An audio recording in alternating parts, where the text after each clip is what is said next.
Stuff that we're looking at is this one. It's called The Power of the Printed Word. And rather than just doing that as the worksheet, I went ahead and copied it for you so that you have the explanations. So these are what we would call major works. Works that had far-reaching impact on AP Euro in one fashion or another.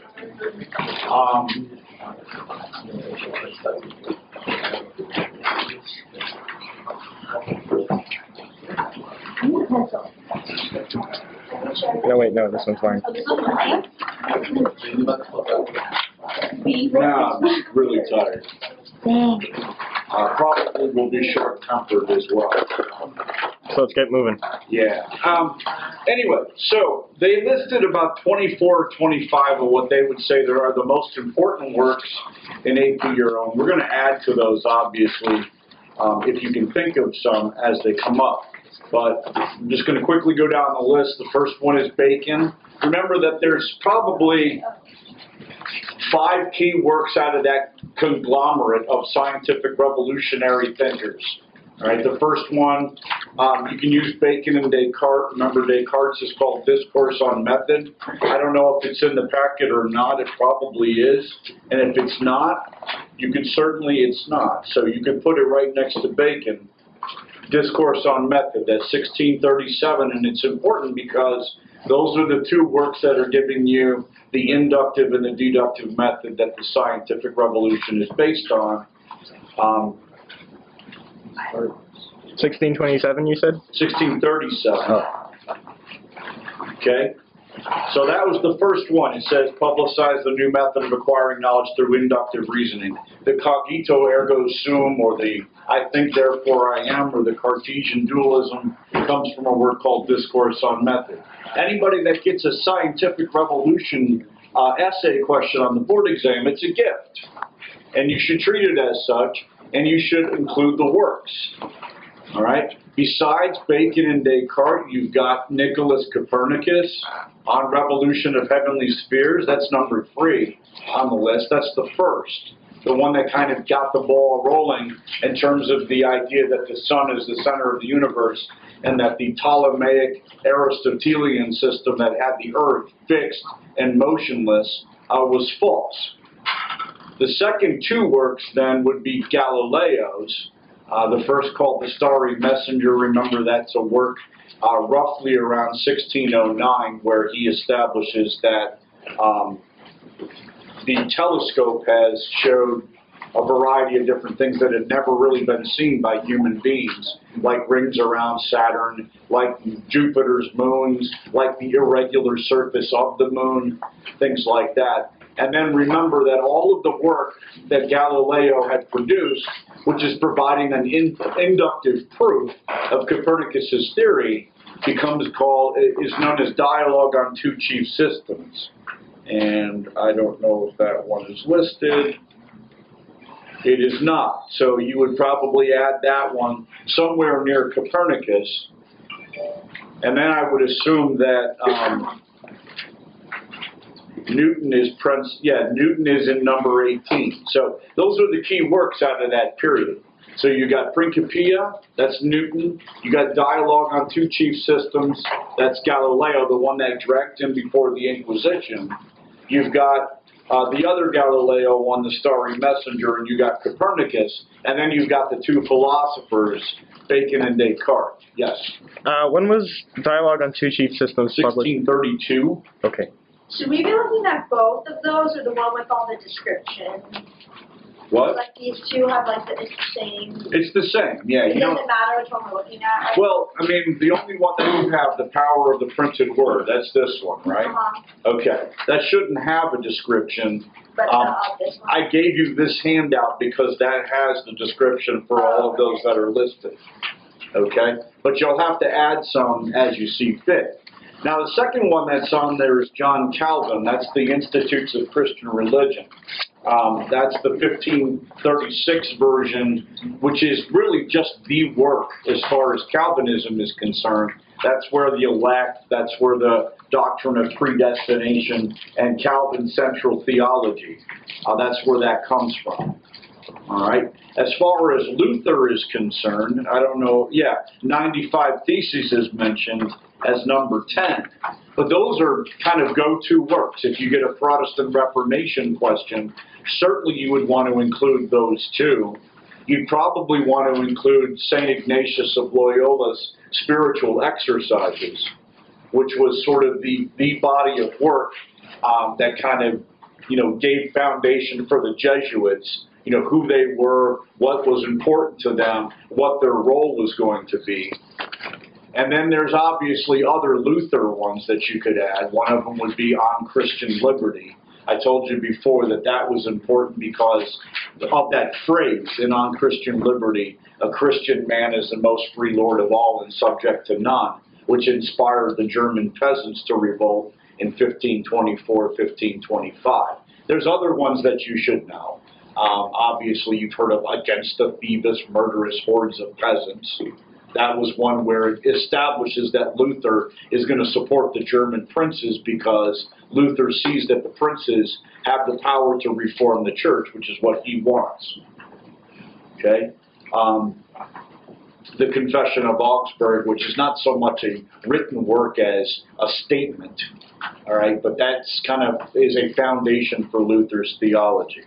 So a handful of Luthers, you've got Calvin's The Institutes, and then you've got Loyola's The Spiritual Exercises, and those are kind of key for that time period works.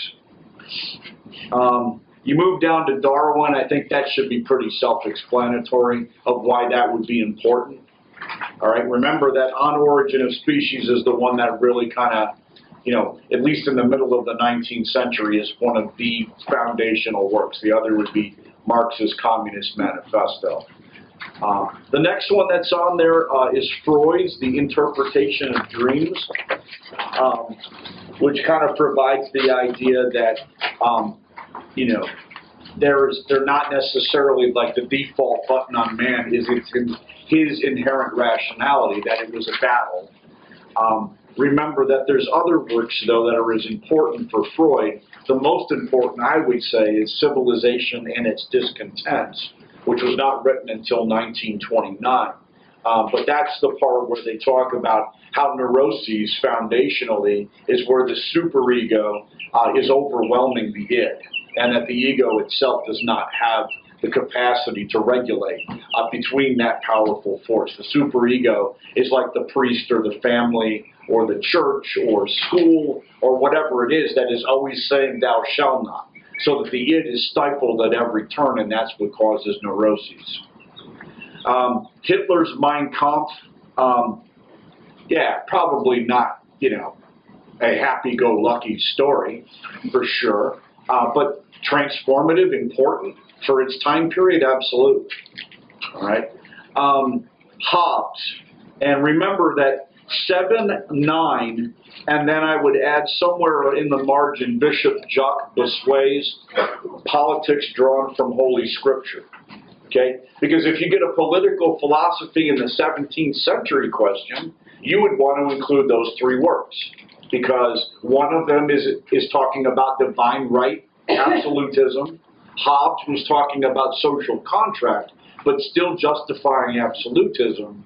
And then Locke, of course, is a social contract idea, but it's more the variety that we're used to, a constitutional government, life, liberty, and property. Okay? Keynes is number 8. That is the work that kind of establishes him as the kind of important economist of the early 20th century. Remember Keynesian economics, the idea that in times of crisis, the government needs to create deficits, that it needs to prime the pump, all right, in order to instill some confidence in the economy. In times of plenty, that they ought to regulate and pull the reins on a runaway train, like laissez-faire economics. But that's sort of how that sort of counter-cyclical idea, that's where that comes from. The other Keynes work, which you could also reference, is called The Economic Consequences of the Peace, which was 1919, and it was a prediction that punishing Germany after World War I was going to be bad for everybody. You guys remember that one? What was that called again? It was called Economic Consequences of Peace. Okay?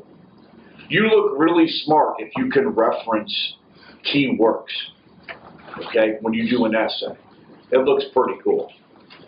Right? And that this would give you the ability to do that if you kind of study what some of these key works are, because they do kind of give you a finger on the pulse of what's happening in those particular time periods. Locke's other work that, remember, is really important, was written in the same year, is called Essay Concerning Human Understanding. And that, I told you, was that tabula rasa idea, which was really central to the Enlightenment, the belief that man is kind of born as a blank slate and that he is or she is shaped by, their interactions with their social environment. Okay? And that is also part of that thing that I told you, that if you get a gift like an Enlightenment philosophy essay, you can talk about the idea that the Enlightenment believed that human beings were generally good, but that society, if it was ill, was because of flawed institutions. And they always tried to see if they could check or fix those flawed institutions in order to improve humanity. And certainly Locke would have been of that opinion. Okay? So two works from 1690, second treatise, which of course is one of the most important political treatises ever written, and then the other is the Essay Concerning Human Understanding, which is the tabula rasa idea. Okay? Martin Luther we talked about. Machiavelli's The Prince should be pretty self-explanatory there. I would be really, really shocked if you didn't get a question where you had to know something about The Prince. And like I said, he saw a lot of crazy city-state wars going on, and he believed that you needed to kind of take God out of the realm of politics and allow what was effective to be the dominant thing in terms of enacting policy. That princes themselves needed to be shrewd, they needed to be strong, they needed to be cunning, and they needed to concern themselves with the ends, not so much the means. The means is, where supposedly morality plays a role, whereas he says effectiveness is really what we need to look to. All right. Number 12, I am glad they included because this work itself was transformative, because it suggested that the great powers in history have been naval powers, and that if big states wanted to be taken seriously, they were going to have to build those navies. And Germany and Japan and the U.S. were all paying attention to Alfred T. Mahan's The Influence of Sea Power in History. It completely changed the dynamic in Germany, and then Germany found itself in a naval arms race with Britain, which completely knocked Britain out of isolationism. So you could say that this work had a really big influence on the outbreak of World War I. And if you get a causes of World War I essay, you might want to mention Alfred T. Mahan's The Influence of Sea Power in History and the impact that it had on Japan and the impact that it had on Kaiser Wilhelm II. Malthus, and I would also add David Ricardo. David Ricardo wrote a book called The Principles of the Political Economy and Taxation, which was written in 1817. These are the two dismal economists, the ones that believed that poor people breed themselves into poverty. They're what they call classical economists, all right? That believe that like a lot of unnecessary artificial government intervention into the economy wasn't going to change the natural condition, was that poor people make bad choices and that's why they're poor, okay? Some of your parents may have uttered those remarks around the dinner table. Poor people, deserve their lot. They just make poor choices. Need to stop spending money on Xbox and start investing in education. Okay? Stuff like that. But none of your parents have ever said anything like that, right? Okay. Thomas Malthus. Remember, that's the essay on the principle of population. That's the belief that at his time, because at the end of the 18th century, he had witnessed a gigantic increase in the overall population of Europe. Europe had gone from 188 million to 432 million in 1 century. And because of that, he believed that it was perilous. It was going to be a situation where the population would outgrow its resources. And that would create all kinds of problems. All right, water wars or crime or whatever. All right, that's not optimal, but he didn't offer any solutions. What he said is that, you know, poor people tend to have more kids than rich people. Marx and Engels' Communist Manifesto, do you think that would be important? Kinda. Okay. I mean, there really, in economics, there's like 3. There's Adam Smith's The Wealth of Nations, there is the Communist Manifesto, and then there's the General Theory of Employment, Interest, and Money from Keynes. If you knew those 3, you've pretty much got economics for the 18th century, the 19th century, and the 20th century. John Stuart Mill's On Liberty. This one is good. It fits into a category that we call modern liberalism or utilitarianism. Okay. John Stuart Mill, Edwin Chadwick, if you remember him, he wrote Report on the Sanitary Conditions of the Laboring Population. These are people that recognize that an unfettered, you know, marketplace where individuals are just kind of recklessly competing against other individuals treads upon other individuals, and it's not necessarily optimal. Okay, so what Mill is telling you is that you know, liberty is good, but ultimately liberty needs to be restricted, especially if liberty itself is creating a whole concentration of pain for the greatest number and a little bit of pleasure for the few. And those of you that pay attention would know that in the present state of affairs, we have the largest have-not disparity in world history. Okay? And Mill would have a problem with that. Montesquieu. Montesquieu fits in, remember, with the Enlightenment. There is a handful of works from the Enlightenment that are important. Any of Voltaire's trifecta, I'm going to give you the 3 Voltaires. One of them is called Philosophical Dictionary. That's the one that I gave you, you know, the Jesus parable that Voltaire wrote at the end that was looking at, you know, violence and everything else in Jesus' name. There is Candide, which was, of course, his great satire from 1759. And then there was Treatise on Tolerance, which was Voltaire kind of intervening on for that Jean Calas guy that was getting kind of messed with by the Catholics in France. Montesquieu's The Spirit of Laws obviously operates with Locke's second treatise because it is really the foundation for most constitutional governments. Locke from the whole natural rights and what is the role of government, but then Montesquieu to provide a structure of checks and balances. Thomas More's Utopia. More fits into a category called Northern Renaissance Humanism. Utopia, remember, is this almost kind of like dreamlike ideal place that is really kind of a 16th century introduction of socialism, which wasn't really popular until the 19th century. And you even read it, it makes him sound like he's a philosopher. Michel de Montaigne and Thomas More are 16th century Enlightenment philosophers. They are the forerunners. Okay? More says that flawed institutions, rather than the evil of human nature, account for problems of society. And that's something that was, you know, the general commentary from the Enlightenment.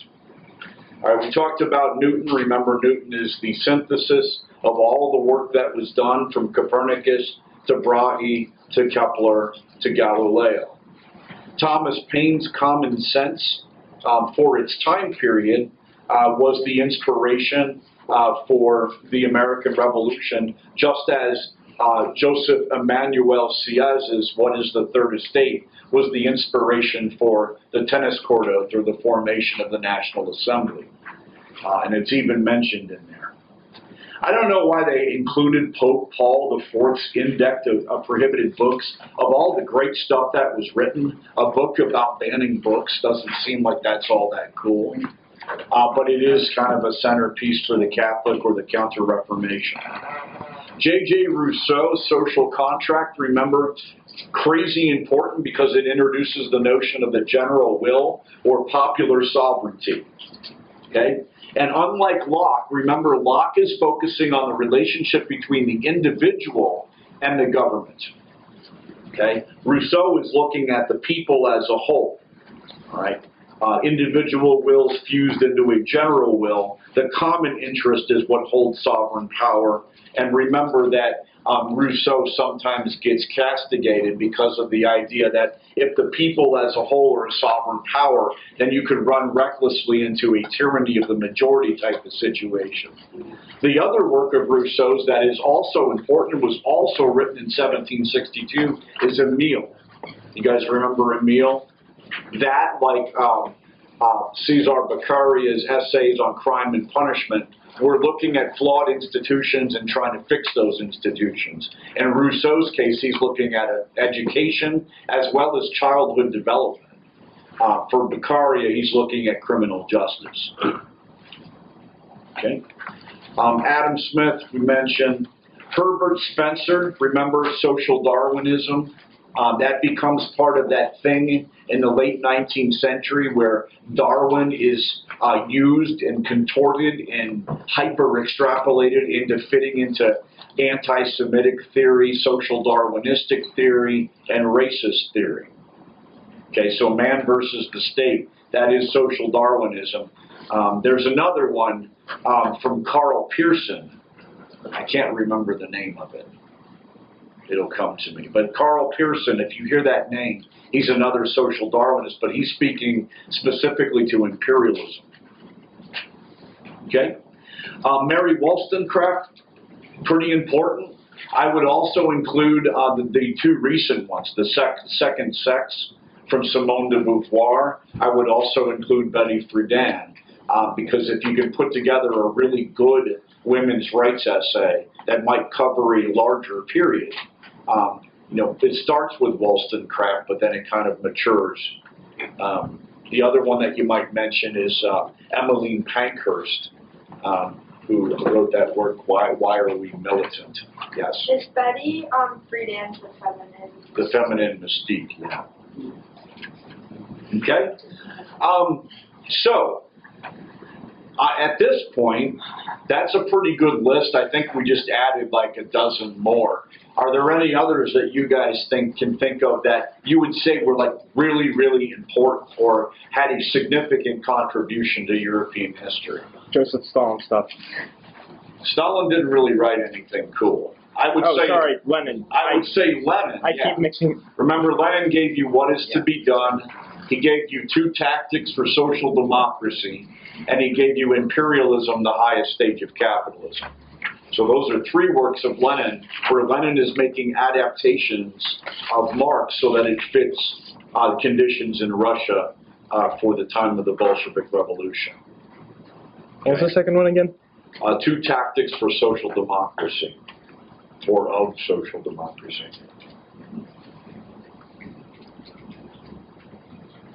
I wrote down Lorenzo Valla on the false donation of Constantine, because I thought that was important because it was a textual criticism.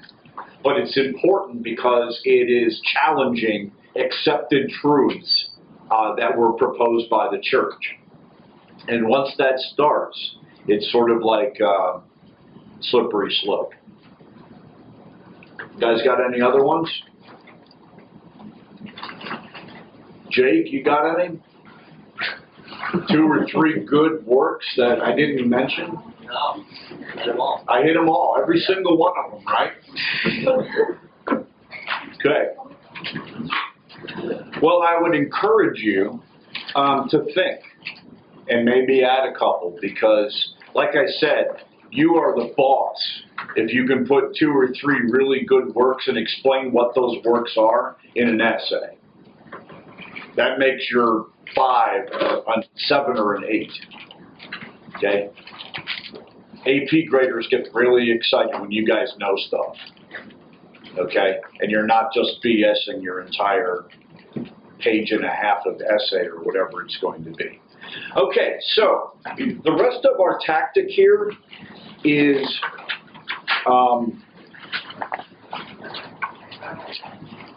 there's a part B here. Does everybody see it where it says 16th century writers, label? Are we in, we're in this one? What? The big one. Yeah, you're in the big packet now. Oh dear. Okay? All right, so if you were to fit those works in, you would put them in 15th century, 16th century. You should add a century, obviously. All right? Because if you start the course at 1450, then you should know some 15th century writers. Okay? Let me give you a couple. All right? One of them would be Lorenzo Valla on the false donation of Constantine. The second one would be Pico della Mirandola's Oration on the Dignity of Man. You guys remember that one? Those would be some pretty good writers to know that fall into that category. Okay? And those 15th century writers that I mentioned are Renaissance humanists. Okay? Italian Renaissance humanists. All right, and then for the 16th century, which is the 1500s, you can include people like Calvin, like Copernicus, like Luther, Machiavelli, More, Erasmus, Rabelais.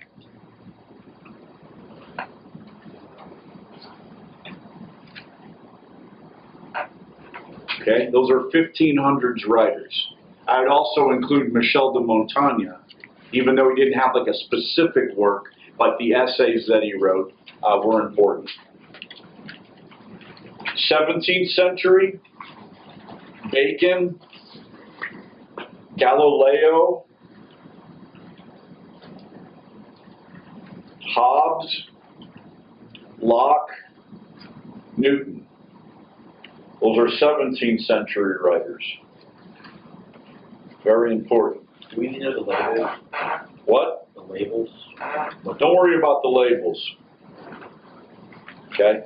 You can include the labels if you want to. You could say that person's kind of, he's talking about political philosophy, or they're talking about Northern Renaissance humanism, or they're talking about the scientific revolution.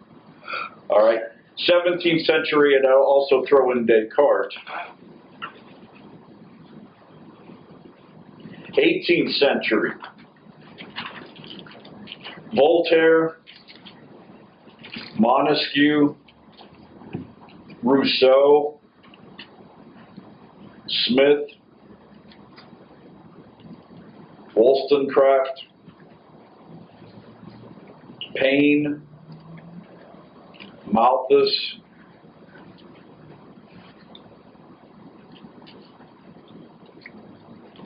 okay. And then 19th century, you can include Marx and Engels, Chadwick, Mill, Darwin, Spencer, Alfred T. Mahan, of course. And like I said, you can add some. 20th century, Hitler, Lenin, Freud, Keynes,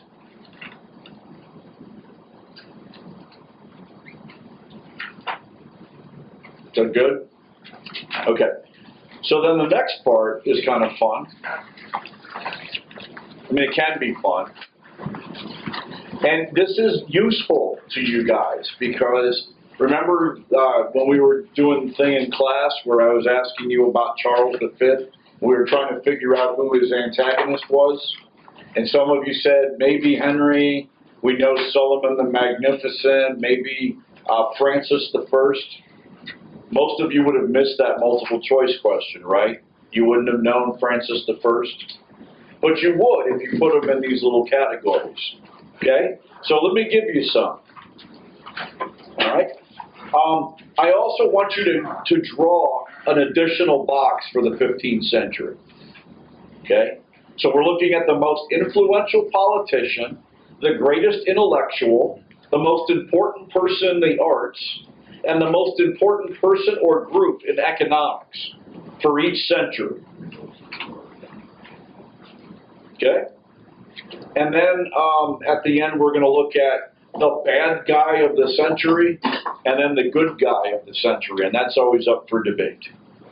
Okay? So let's go 15th century.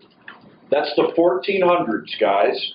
Who are the most influential politicians of the 15th century or the 1400s? Can you give me one? Ferdinand and Isabella. Ferdinand and Isabella. Good. Who else then? Louis the Spider King. All right, Louis the Spider King. Any of the new monarchs? Okay. Henry VII Tudor. A pope. Charles VIII.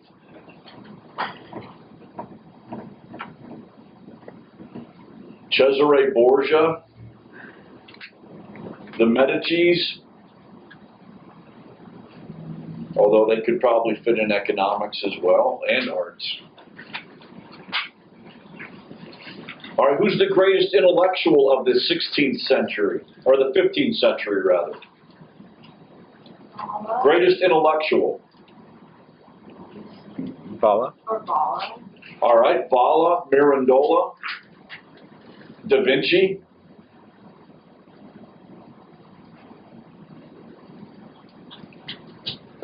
Was that Erasmus? Or no, did he come after? That's 16th century. Most important person in the arts. You got a lot to choose from, right? Those are the Italian Renaissance. You can include Da Vinci again. You could include Bruno Leschi, the guy that made the dome. You could include Donatello. You could include the Venus on a half shell guy. Botticelli.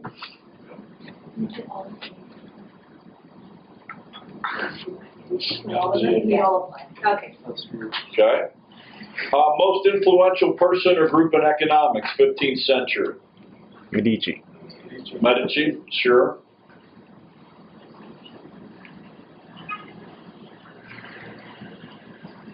Okay. All right, 16th century, most influential politician. This is the 1500s. So it would be the whole thing. Who are the most important politicians in the 16th century?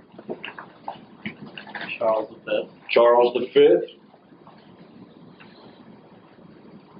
Could you consider Martin Luther a politician? Nope. Okay.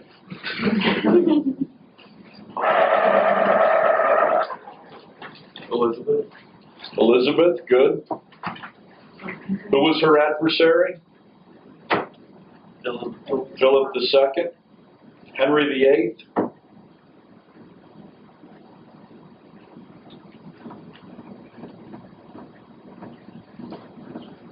All right, how about greatest intellectual of the 1500s? Martin Luther. Okay. Erasmus. Luther, Calvin.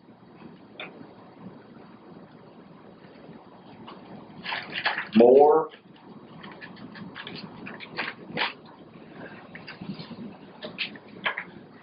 How about Copernicus? Was he an intellectual?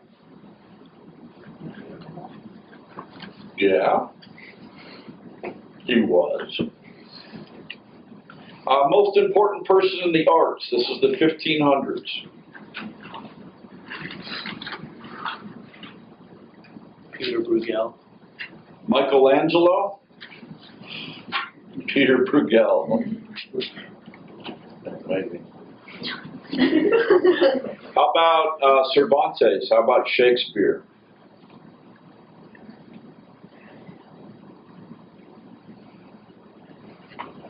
How about Caravaggio or Peter Paul Rubens?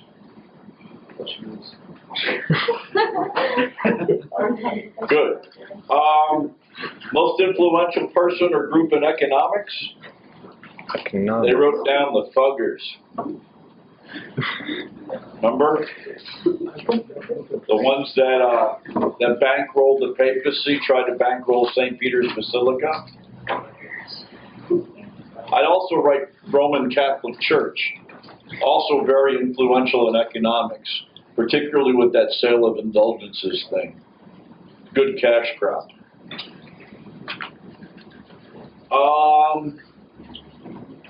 All right, so 17th century, then we've got the 1600s. Who would your intellectual be? 1600s. Newton? You could write down Stuarts. You could write down Cromwell. Obviously, Louis the 14th.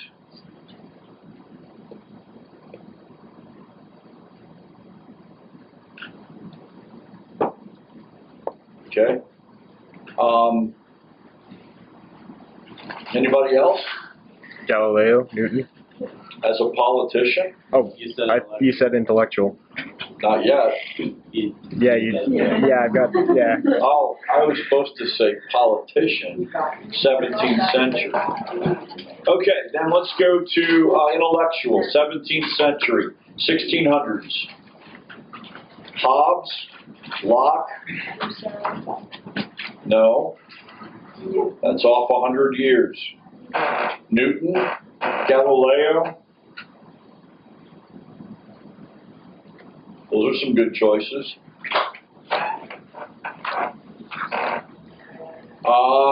Most important person in the arts in the 1600s. Dutch masters. Obviously. French classicists, if you remembered any of them, like Nicolas Poussin. Okay. Most influential person or group in economics, 17th century. The Dutch? The Dutch merchants, very good. I would also include Jean-Baptiste Colbert.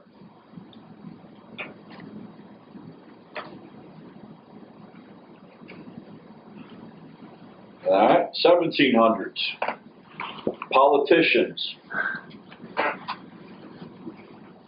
How about the enlightened despots? Maria Theresa, Joseph II, Catherine the Great, Frederick the Great. At the beginning of the century, Peter the Great. Louis the 15th. Yeah? Yeah? Yeah. Yeah? I need to think about it. Intellectuals, 18th century. Pick your favorite enlightenment dude. I mean, you got a whole bunch to choose from. Voltaire, Montesquieu, Rousseau, Kant, Condorcet, Pope. Not the Pope, Alexander Pope. In the arts, 18th century, you have Rococo, you have Mozart, you have Defoe.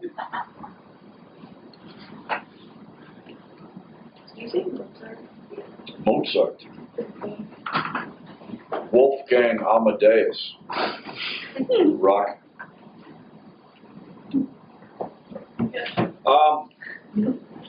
Most influential person or group in economics, say anything about other than. 18th century, 1700s. Economics. Spain. Smith. Adam Smith.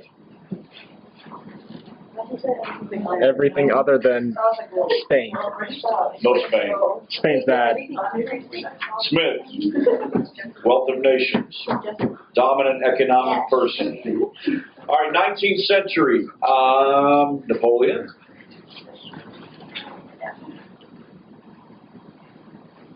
Metternich. Nappy 3. Bismarck. Otto Vaughn.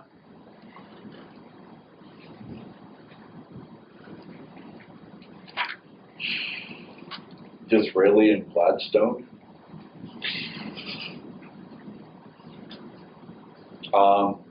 Pick your favorite czar, Alexander II, I guess. Intellectuals. There's a couple of pretty big ones. Anybody tell me who they are?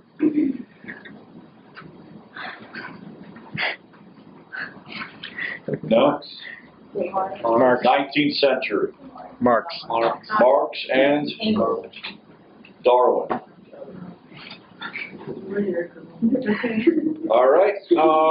Most important person in the arts, pick some romantics, pick some realists, pick some impressionists, pick Beethoven. All right. 20th century. Oh, I'm sorry, economics. Marx. Marx. Utopian socialists. All right, most influential politician in the 20th century, Reagan, obviously. Stalin, Lenin, Hitler, Khrushchev, Gorbachev, thank you. The Christian Democrats, the Iron Lady, Roy. The greatest intellectual of the 20th century. You have lots to choose from. Sartre, Freud. Teens? No, that would be economics. Is Camus? Camus. He's a writer. It's all right. I don't know that name, but Cameron loves him. Yeah, Camus. Who else? Intellectuals. How about Einstein? Yeah. Einstein wasn't bad. Freud.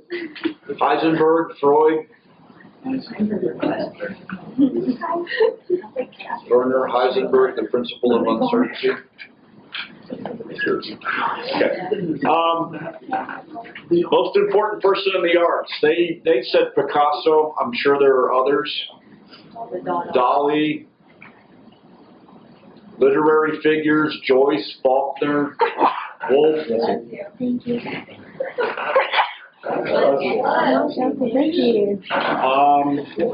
The Beatles. Economics, they wrote Keynes, certainly in the 20th century. I would say anybody that was contributing to European integration, like Schumann, or Adenauer, or Jean Monnet.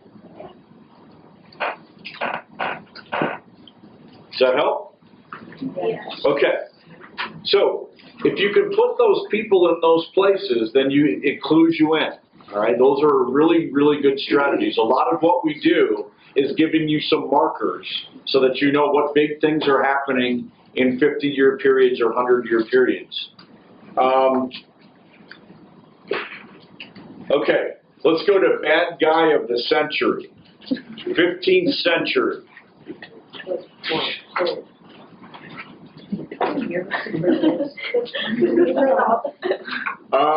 I have a few. One, any of the popes. Good. Orgy Pope. Certainly.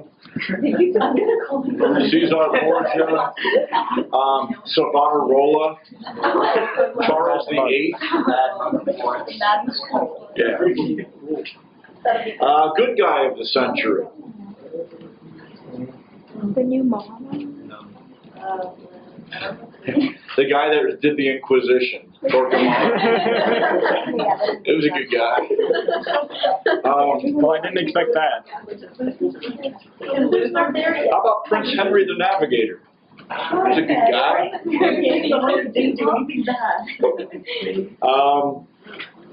I don't know. Wasn't a lot of good guys. All right, 16th century, bad guys. Henry VIII. He's the guy who split up the church because he. There was this guy in Russia, his name was Ivan the Terrible. Yep. To be honest, he was insane. You all see my post in the Eurogeddon? Philip II.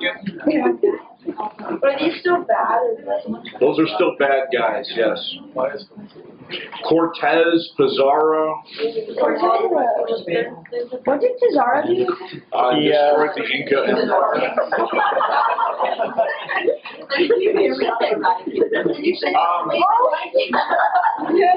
Good guy of the century. Thomas More. Dead right now. He was a good guy. Elizabeth. She seemed decent. She killed a lot of people. But,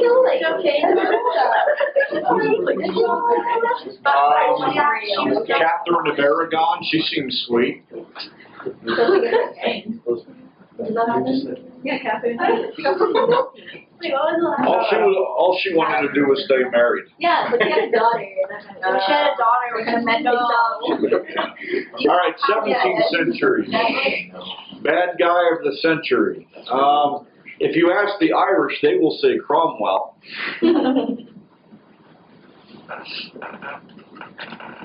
Who else? 1600s. Anyone that participated in the tidal waves of rape during the 30 Years' War, those were bad guys of the century. Albert of Wallenstein, Ferdinand of Styria, those evil people that threw those two dudes out the window. All right. Good guy of the century? Yeah, the Dutch were cool. They were alright. Alright, some Dutch, yes. You gotta love the Dutch.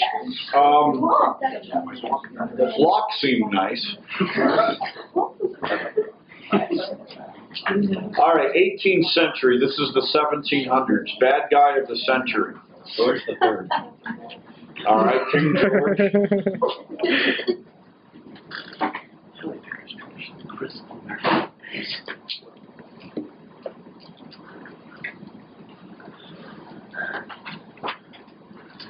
Robespierre.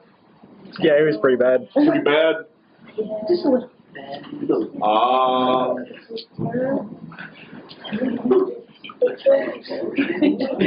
about good guy of the century? Joseph II. I knew he was going to say that.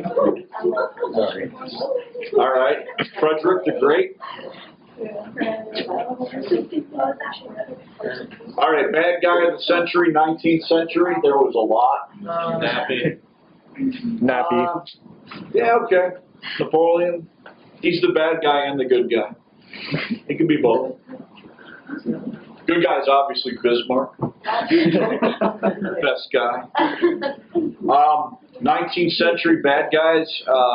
I don't know. Any of the racists, the anti-Semites, the social Darwinists. Don't say much. Every factory owner in England except for Robert Owen. 19th. As bad as all the factories. Yeah, bad guy of the century for 20th. You guys should have. I don't really know. I'm not sure. Good guy of the century, Reagan, obviously.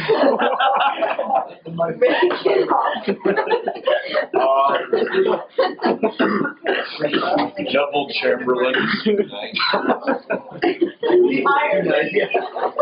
Willy Brandt. The Iron Leg. There it is. I sure hope there's a Patrick question on that exam. All right, let's continue. All right, so this next section is called Turning Points in History. Oh, this other handout that I gave you is like art periods, and is a nice little like cheat sheet on the art periods. And it gives you them really all the way through. Renaissance, Baroque, Northern Renaissance, Rococo, French Classicism, Neoclassical Romanticism. Keep talking though, it's cool. I only got an hour and a half sleep, so sorry. Yeah, I know. That sucks. Oh, my dad was in town, and he left at like 3 o'clock in the morning, so. Anyway. Okay, so these are really, really, really cool to do. All right? They gave you marker years because they signify really big things, but it's bigger than that. So 1492, tell me the event. All right. Get ready to write, folks. Oh dear. Okay. This is called Turning Points in History. All right? Turning Points in History. 1492, yes, correct. Columbus discovered America. Significance is that it began the exploration, settlement, development, and exploitation of the New World. Other events from the period include the new monarchs, Machiavelli's The Prince, Charles's invasion of Italy, the works of the Ninja Turtles, and the Commercial Revolution.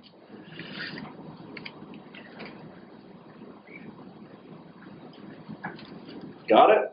All right, how about 1517? 95 Theses. All right, that's the event. Significance, it marks the beginning of the Protestant Reformation. Okay, that clues you in. You know that early to mid 16th century, that is the Protestant Reformation. 95 Theses is sort of like the signaling of that event.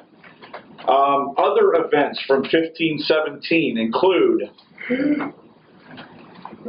the discoveries of Copernicus and Vesalius. Andreas Vesalius, The Structure of the Human Body.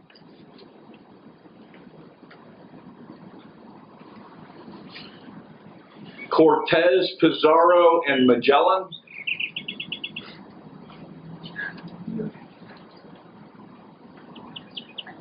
The Council of Trent.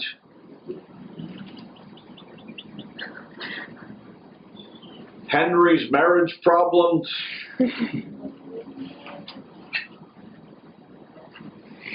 And the sack of Rome and end of Italian Renaissance.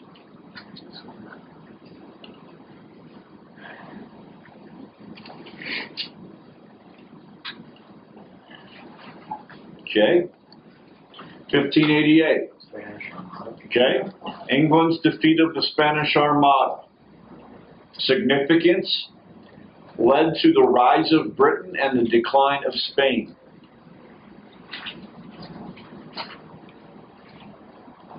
Other events of the period include the rise of the Dutch and English East India Companies,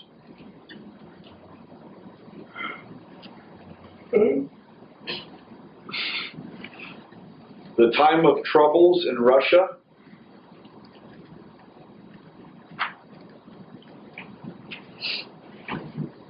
the work of Shakespeare, Cervantes, and Kepler, and the rise of Baroque art.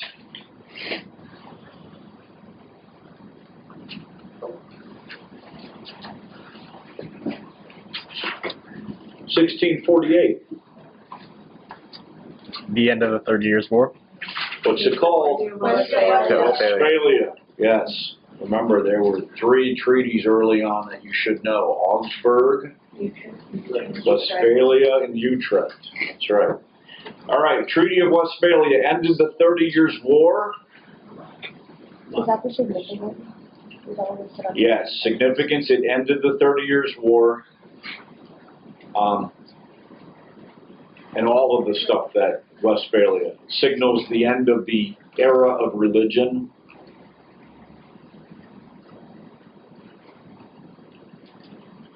and signaled the beginning of the age of absolutism.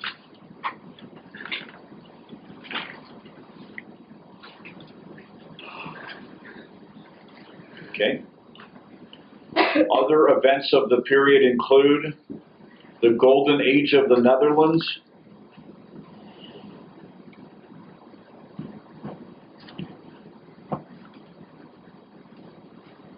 French classicism in art,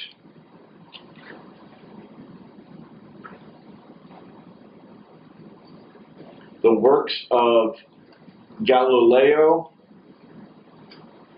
Descartes, Bacon, Milton, Hobbes, Molière, and Racine. Continuation of Baroque art. How about 1688? Glorious Revolution. Glorious Revolution, thank you. Ends divine right rule and reaffirms supremacy of Parliament. That's the significance.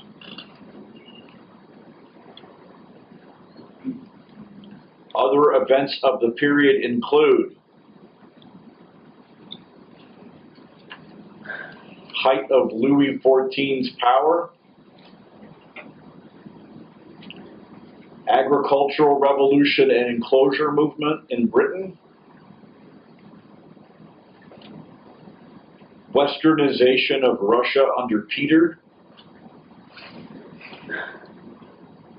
and the works of Johann Sebastian Bach.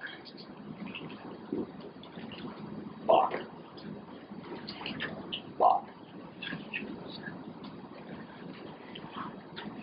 In the year 1740, Frederick and Catherine both assumed the thrones in their respective countries.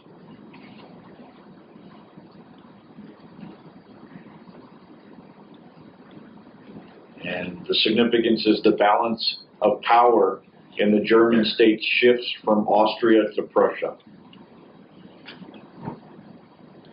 Other events for the period: the Enlightenment, Rococo, the works of Mozart,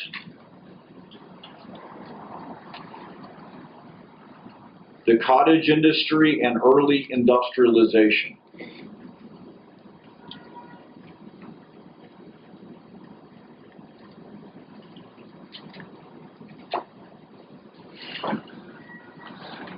Okay. 1776, Declaration of Independence.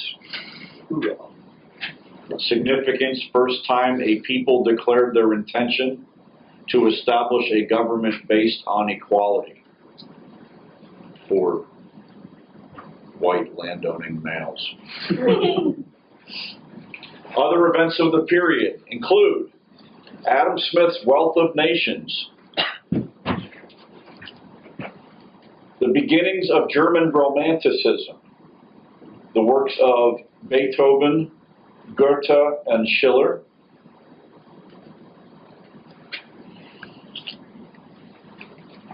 the works of Rousseau and Kant,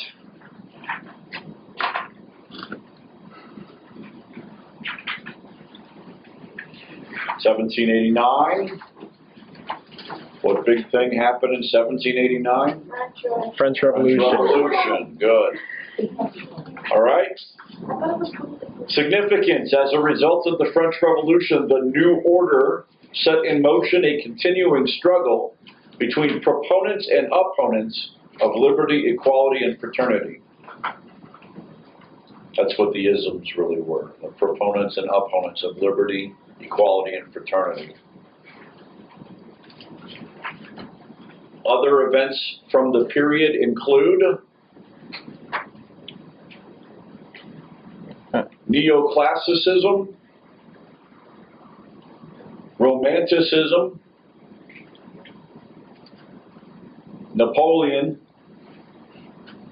the U.S. Constitution, the steam engine, and the power loom.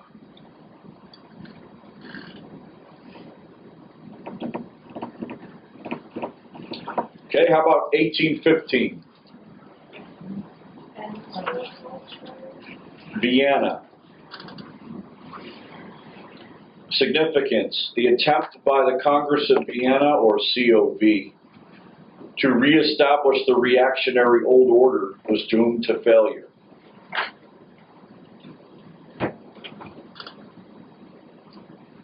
Other events from the period include the factory system, the railroad, continental industrialization, the Reform Bill of 1832,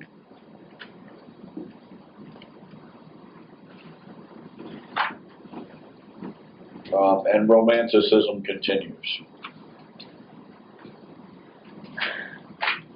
1848, the revolutions of 1848, the failure of liberals to establish national states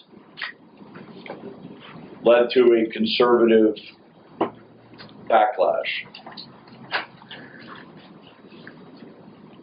Other events of the period include the works of Darwin, Marx,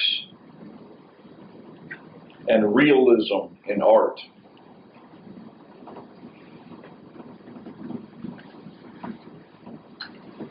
(1870), the unification of Germany ended a period of nation building in Italy and Germany. Bonus points if you can tell me the treaty that ended the Franco-Prussian War.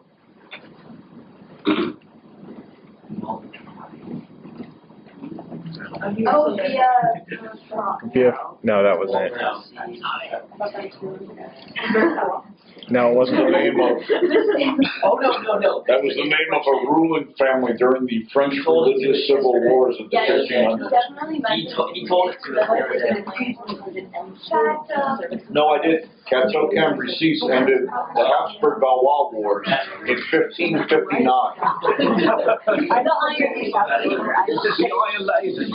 But it's good, just shout out random treaties. It's called the Treaty of Frankfurt. You should know it because it humiliated France. Other events of the period include Impressionism, Imperialism, modern liberalism, social Darwinism, and the beginnings of ballot socialism.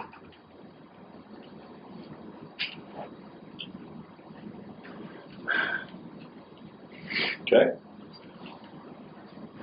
Next. 1918. The end of World War I. Significance: marked the full acceptance of government resting on the consent of the governed. I don't know if that's true. Let's just say this. 1918, the end of World War I. Versailles Conference. Doomed Europe for failure. Other events of the period include functionalism in architecture, Cubism and German Expressionism in art, the Age of Anxiety, Freudian psychology,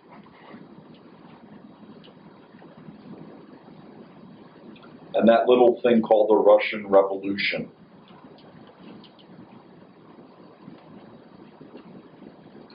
'29, stock market crash. Good. Ushered in the Great Depression and led to the end of laissez-faire economics.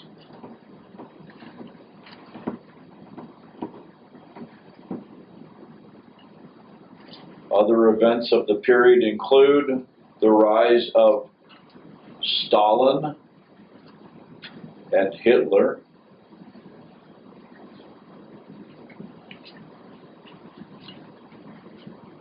talking movies,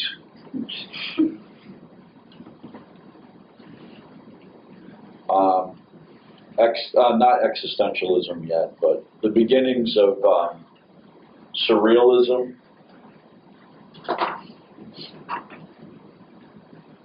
jazz. The end of World War II, that's 45, led quickly to the Cold War. Other events include decolonization, the Korean War, the atomic age, existentialism, and the era of mass communication.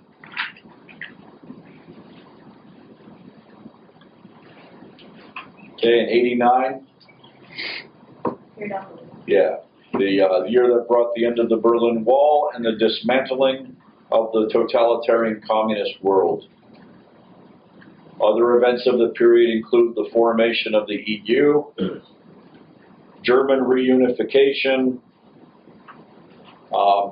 the dismantling of Yugoslavia, and the dismantling of the Soviet Union.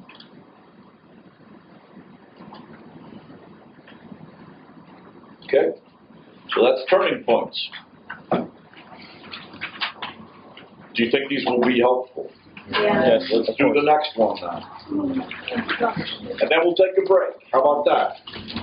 Yeah. Okay, this is called Historical Events, Roots, and Impact. Is that right? Yeah. Yeah, it looks like it. All right, let's do that one next. Historical Events, Roots, and Impact, and we start in the 15th century. So they actually got that one right. Then we'll only have 3 worksheets left. Okay, 15th century. The event is Diaz rounds the Cape of Good Hope. Anybody give me a year on that? 1487.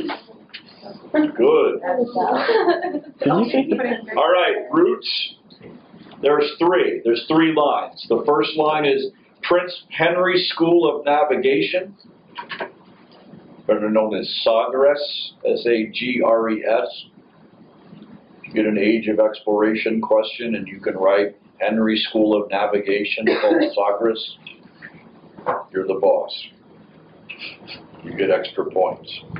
Number 2, new developments in navigation. Those are like the compass and astrolabe and all of that other stuff. Caravelle.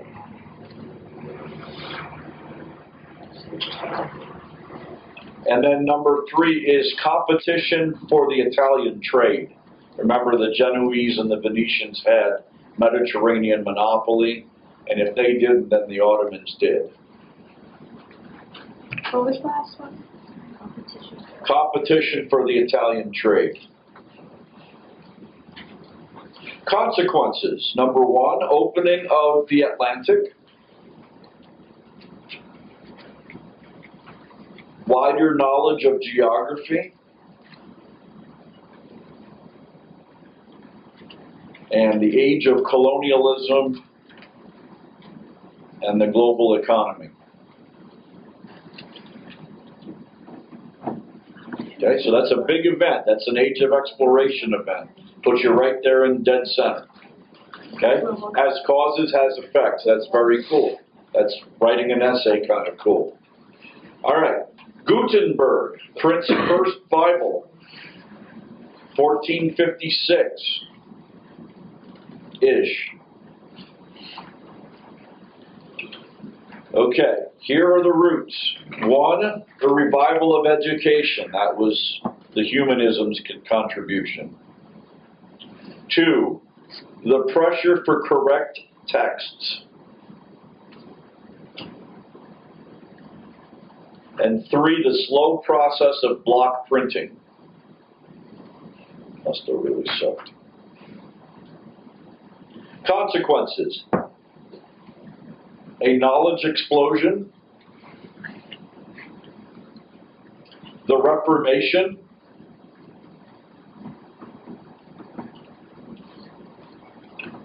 The more widespread education.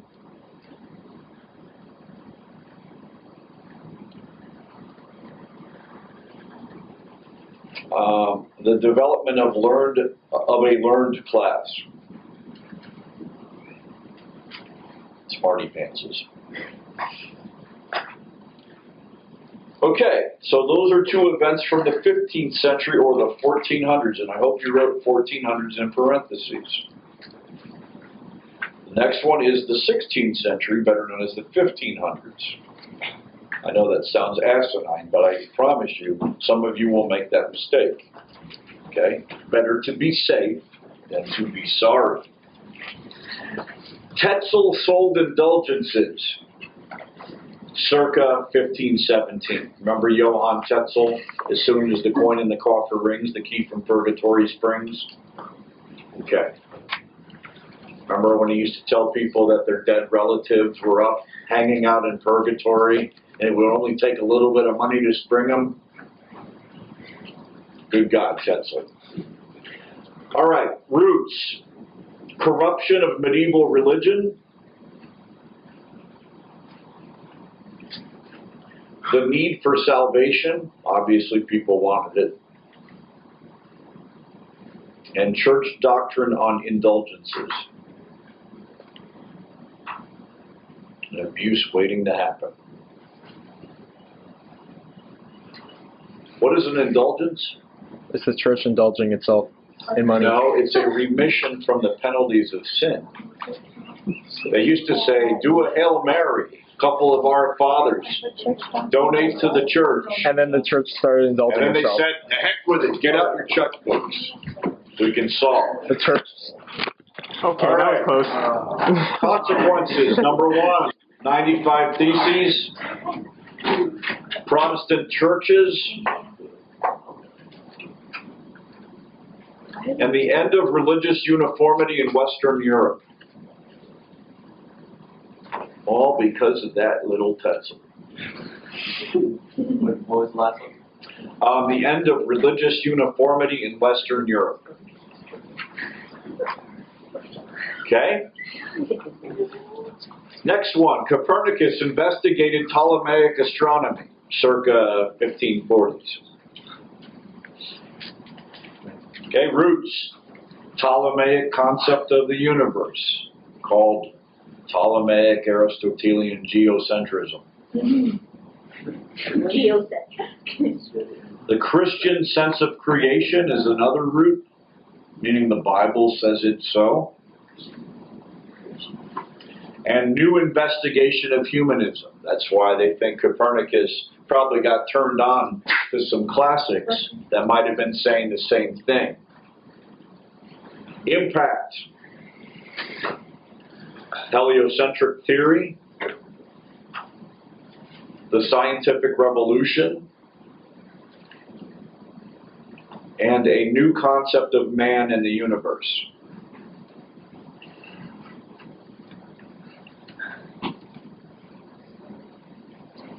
th century, better known as the 1600s.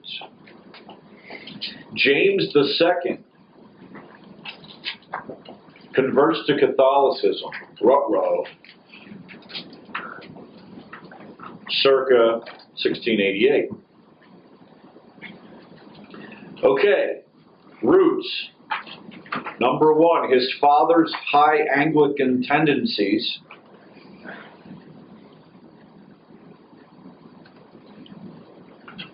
Two, the principle of absolutism supported by the Catholic Church. 3, Henry VIII's ambiguously Catholic legacy.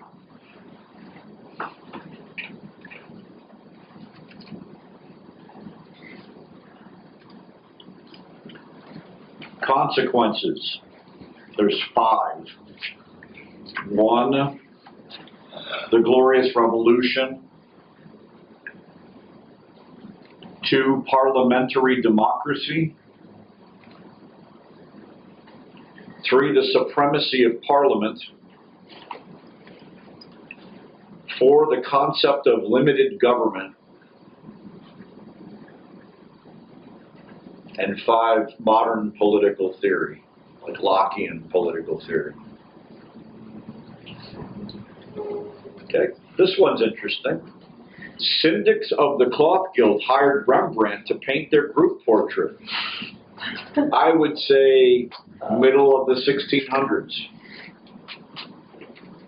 Roots, the Commercial Revolution. 2, the independence of Dutch merchants. 3, Amsterdam's position as center of financial world. What was the second one, sir? Yeah, the independence of Dutch merchants. Thank you.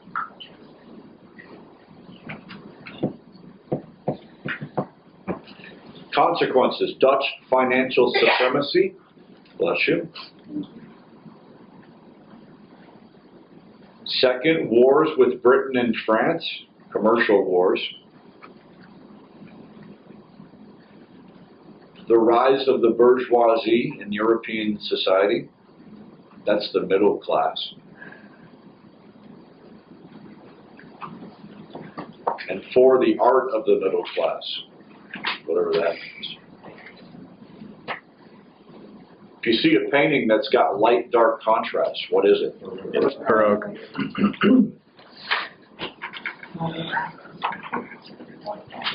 Okay, next section, 18th century or 1700s. The first one is Jacques Necker was fired. He was the finance minister under Louis XVI. Roots, the profligacy of Louis XV. He spent like a drunken sailor. 2, the incompetence of Louis XVI. 3, the strained social relations among the 3 estates in France, known as the Old Regime. Consequences, the most logical, Necker is out of a job. So like dead. 2, bigger consequence, the French Revolution. 3, the Declaration of the Rights of Men.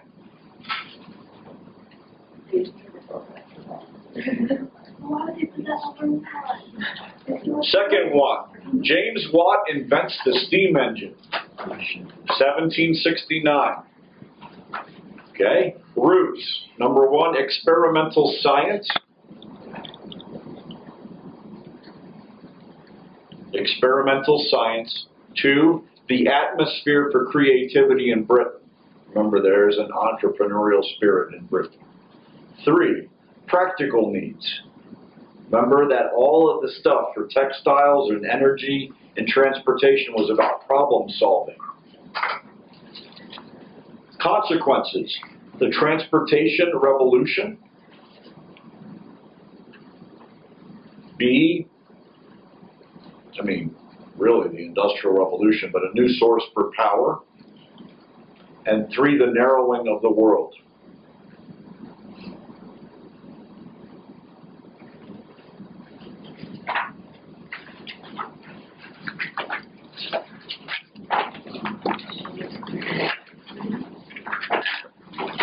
We're going to need to be fast because we have 2 minutes of footage left. Engels visits his father's factory. Roots, the Industrial Revolution.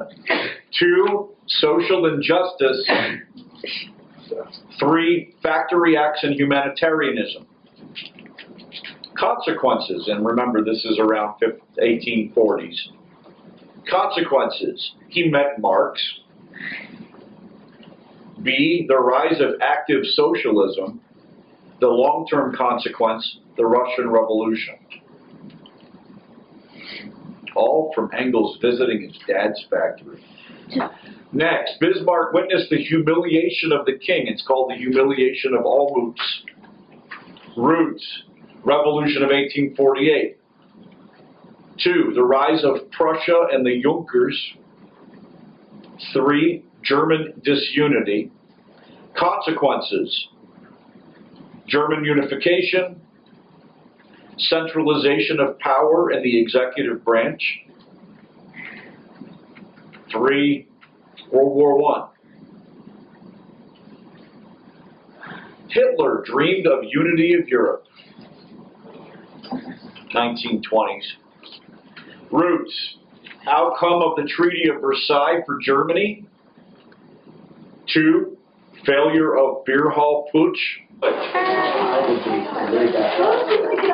All right, these are not in any kind of chronological order, so you're going to have to pay attention. All right. The first one is Wilson versus Clemenceau. Okay?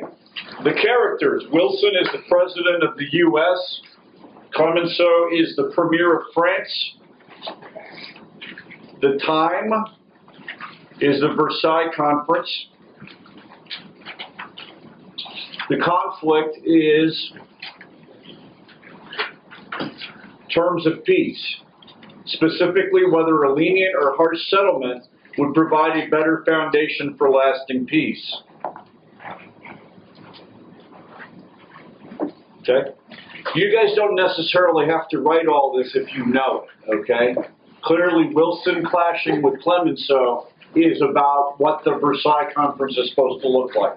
Wilson's the idealist that wants everybody to be peaceful and happy. Clemenceau wants revenge. Okay?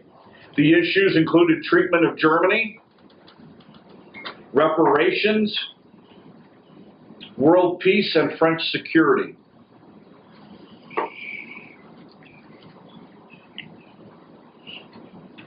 And then the impact, it says, Wilson's idealism, represented by the 14 points, was reduced to a League of Nations, which the U.S. did not join. The peace treaty set conditions that led to World War II. Okay? How many of you knew all that? Yeah, that one should have been a pretty easy one. Okay? All right, number 2 then. This conflict is Bismarck versus Napoleon III. Bismarck is the chief minister of Prussia. Napoleon is the emperor of France at the time of the Franco-Prussian War. This is 1870.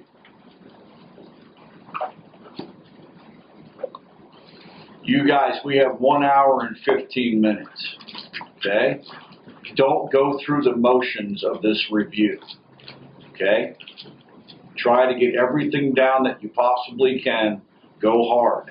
That's my motivation of speech. Okay? Do the best you can. All right? If I can do it on an hour and a half sleep, you guys can write for the next hour and 15 minutes without being, present but not really present. Eating Slim Jims, leaning back and writing like this. For Christ's sakes, 1 hour and 15 minutes. Work hard. Here we go. Okay. So those are the characters. The Franco-Prussian War for German unification. The time is 1870. The issue, Bismarck's intentional war with France in order to gain the cooperation of the southern German states. Remember, that's all that was left. So he was egging France into a war. Remember that he doctored a document called the Ems Dispatch. You guys remember the Ems Dispatch? Good. Okay, the war led to German unification. That is the impact. It cost Napoleon his throne. It reshaped the European power structure because Germany is now the dominant continental European state. And it laid the seeds of World War I because France and Germany were not going to be pals. Number 3, Lenin versus Kerensky. Lenin is the Bolshevik leader. Kerensky is the moderate socialist who was heading the provisional government. The conflict is the battle for control of the Russian government in 1917. Issues involved Russian continuation in the war and the direction of the Russian Revolution.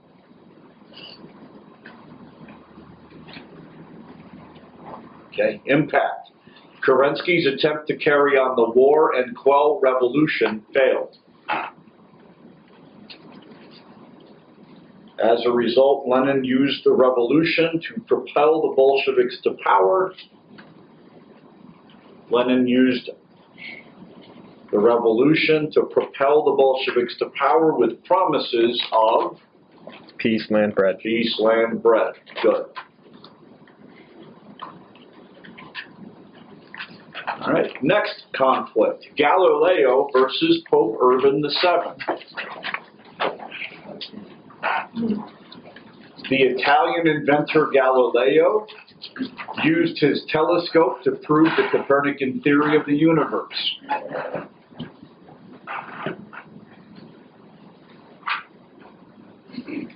The conflict is he ran into trouble with the Pope when he too openly lampooned earlier work of Aristotle and Ptolemy and defended the writings of Copernicus. Once again, if you know this conflict, you don't have to go crazy on the details. He was tried for heresy and sentenced to prison for his thinking.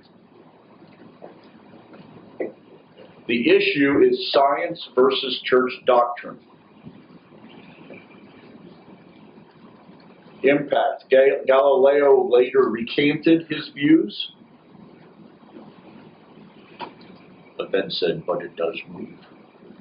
His example indicated the degree which the church was out of step with the emerging scientific society.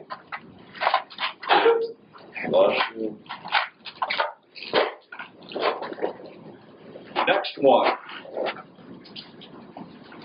Frederick the Great versus Maria Theresa. The time period is 1740 to 1763. Fred challenges Austria to a contest of power in the mid-18th century. Remember, that's the War of Austrian Succession, and it's the 7 Years' War. The conflict involved dominance among the German states. Okay. Impact. Frederick's success in taking Silesia led to the emergence of Prussia as the dominant state and the beginning of a long slide of Austria.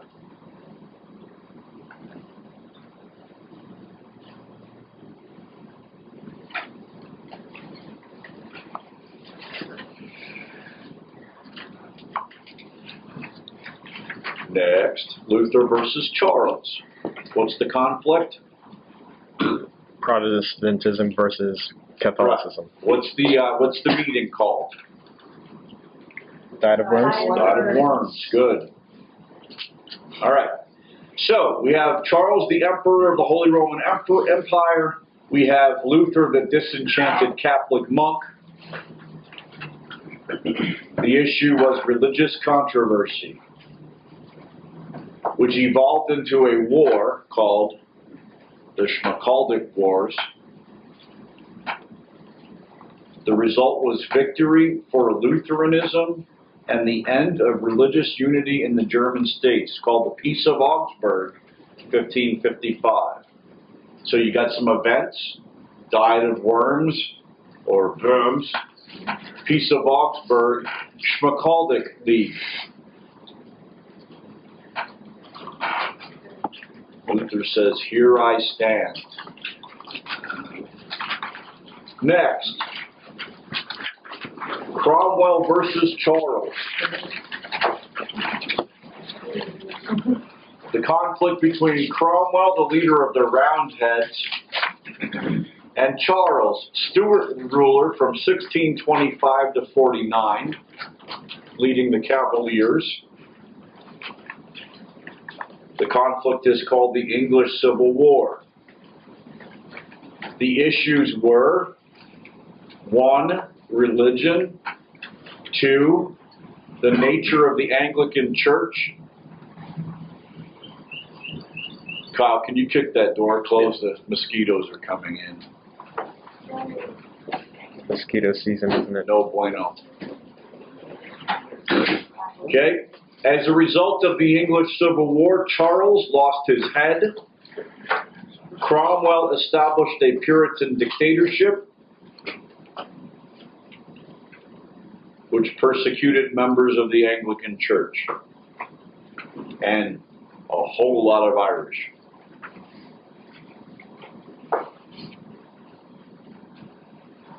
Next, Truman versus Stalin. Truman is the president of the US&A. Stalin is the Soviet dictator. The issue is security and world dominance in the Cold War.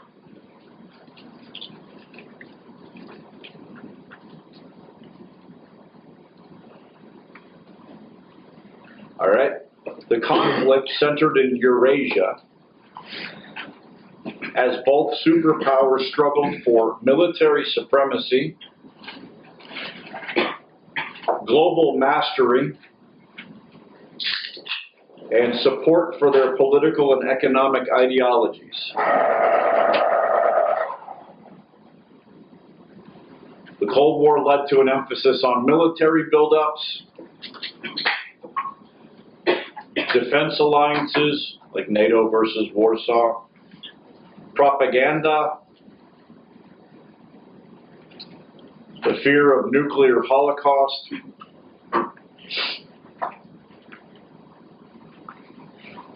and then the last one is the emergence of two camps trying to enlarge their world following by gaining primarily third world converts. And most of their battles were in Africa and Asia.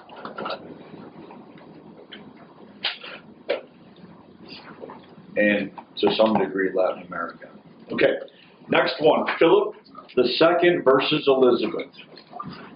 Philip is the king of Spain, created some problems when he tried to depose Elizabeth and stamp out Protestantism in England.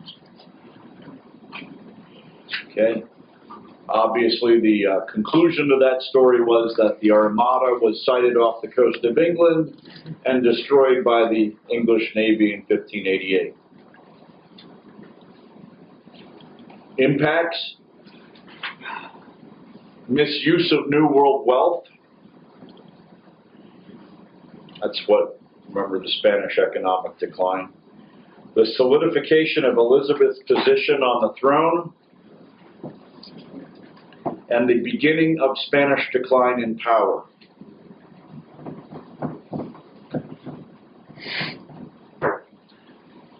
Okay, then we've got Hitler v. Chamberlain. Hitler, the German dictator, clashed with Prime Minister Chamberlain at the Munich Conference in 1938.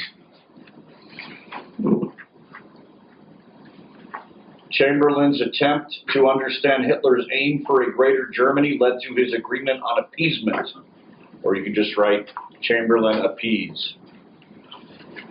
The issues involved Grossdeutsch, incorporating all the Germans into one state, a justification for Hitler's complaints that wrongs were done at Versailles, and a desire to keep the peace.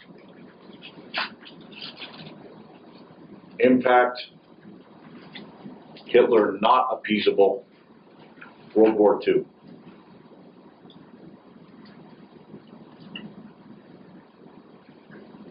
Okay.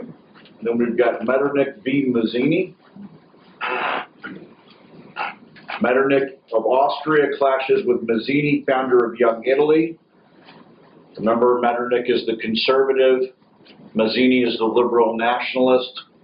The time period is circa 1840s.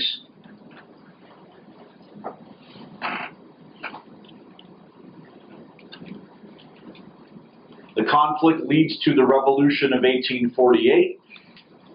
Metternich loses his position as Minister of State, but Mazzini failed to achieve Italian unification because of military suppression. Just remember, all of the revolutions of 1848 had initial success, then had infighting, and then ultimately the conservatives rebounded, and the liberals and nationalists and/or socialists got nothing. Last one, Louis versus William of Orange. These are Louis's wars, which started in the 1660s and concluded in 1713. There were 4 of them. Okay. Louis of France tangled with William over balance of power.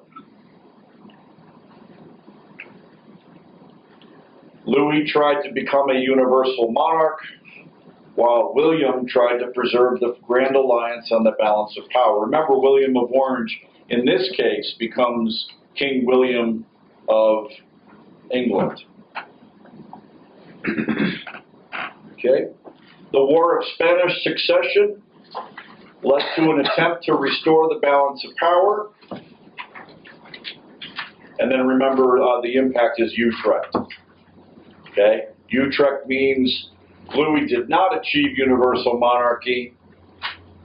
A Bourbon was still elected to the throne of Spain. Britain acquired stuff that they like. Gibraltar, Minorca, Newfoundland, Nova Scotia, and the Asiento, the slave trade. This is 1713, Anusha. It ends the War of Spanish Succession. All right, the next thing that's on there is called Art and Architecture. Don't worry about it. You don't have to do that. Okay? It just clues you into what's happening in those different time periods. Okay? The next one that says the grand sweep, we're not going to write 6 essays. Okay. So skip that. Oh, the flow of history. All right, and then we've got 2 big timelines. You guys ready? Let's do this.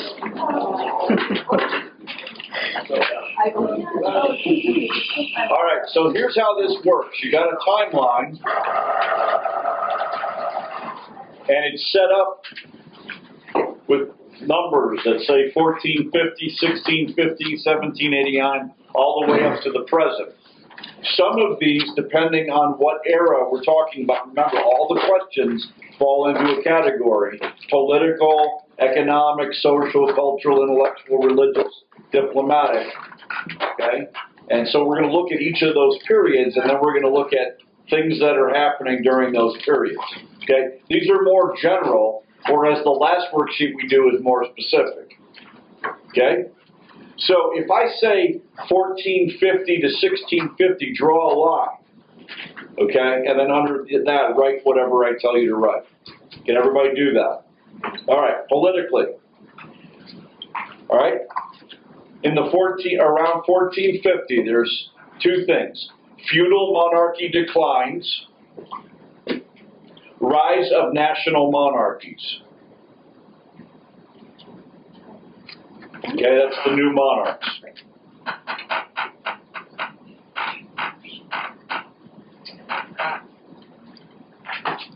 You have to be a little clever with it. Okay, that's right.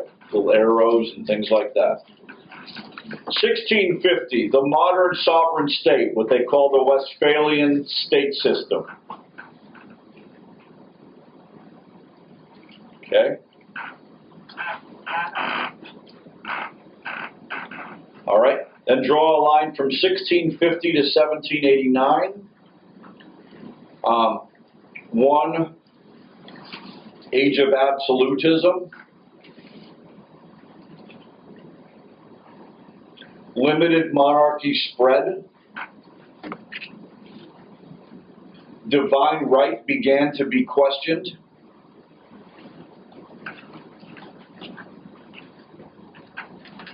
(1789 to 1815), Republicanism, the emergence of liberty, equality, and fraternity. That's the French Revolutionary era. In case any of you. Republicanism, like the French Republic, the emergence of liberty, equality, and fraternity. Okay? 1815 to 48, reactionary era with liberalism, nationalism, republicanism, and revolts. 1815 to 1848, reactionary era with liberalism, nationalism, republicanism, and revolts. 1848 to 1870, this is the age of realpolitik, the creation of nation states.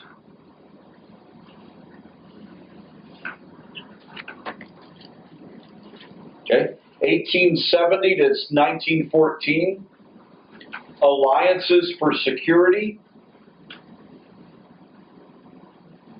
civilizing mission, or age of imperialism, and evolving democracy.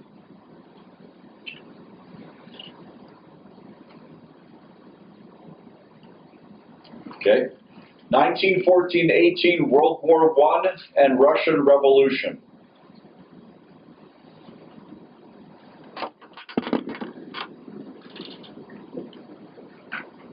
All right, 1918 to 39, there's a few things. First, totalitarianism of left and right. That would mean communism and fascism. Okay? A variety of democracies. Popular fronts in France and Spain.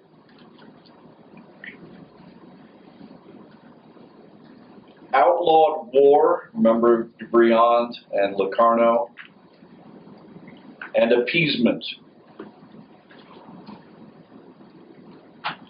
1939 to 45, World War II, coalition of left and center against the right.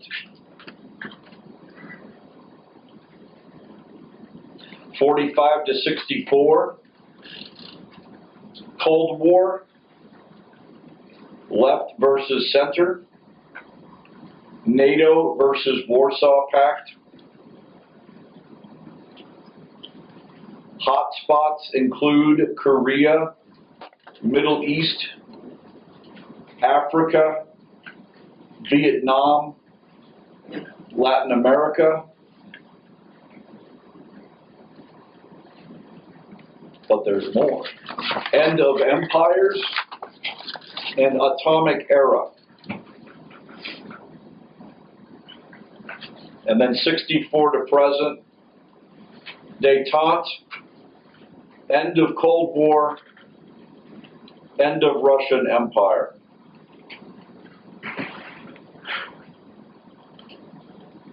Okay? So those are gauges. Those are things that are happening in different points in history politically. Okay? Next, economics. Some of these are a lot smaller. From 1450 to 1650, draw a line. 1450 to 1650, draw a line. Manorialism and guild towns declined in the West.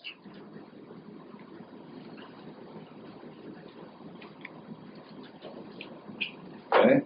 Age of exploration.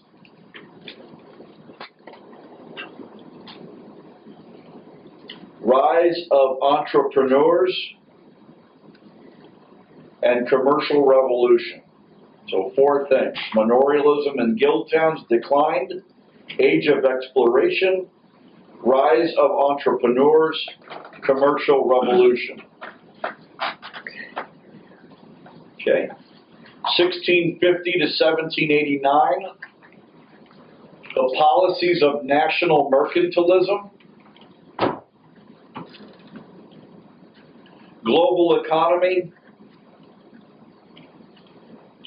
agricultural revolution and early industrial revolution, and the king's debt became public, particularly in France.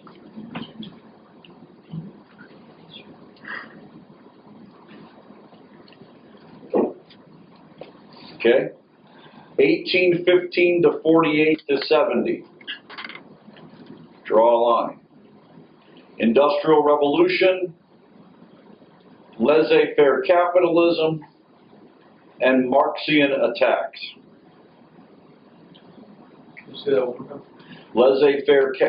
Industrial Revolution, laissez-faire capitalism, and Marxian attacks. And that's 1709 to 1850. Mm-hmm. That is 1815 to 48 to 70.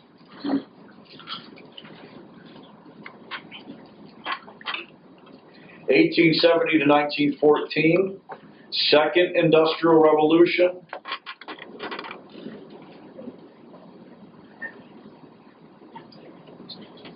And Age of Imperialism again.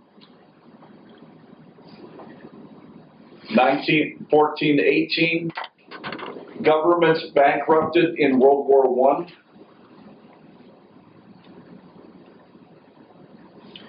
1918 to 1939, expansion of industry, bless you, beginning of 5-year plans in Russia,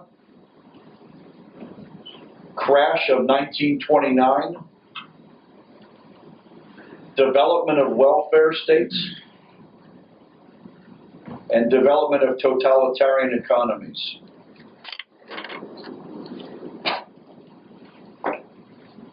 (39 to 45), war revived world economies. And then 45 to 64 to 90. Wartime economies continued. Marshall Plan, Common Market, rise of Japan and West Germany,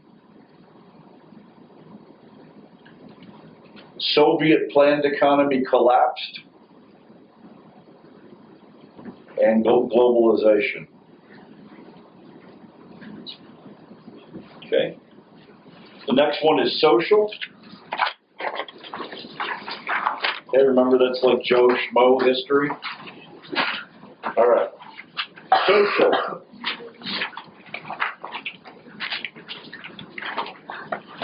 From 1450 to 1789, put a line through it. It's what they call pre-industrial. 1450 to 1789. Okay? Number 1, beginning of national consciousness. Dominant agrarian aristocracy. Most people were peasants. And a rising middle class increasing in number and wealth.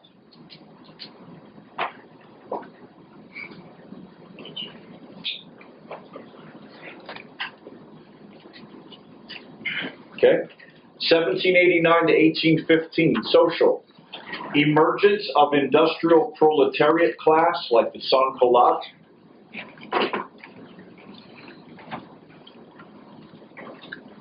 Two, new sense of equality and idea that people are the nation, like citizens. Classes were national rather than international.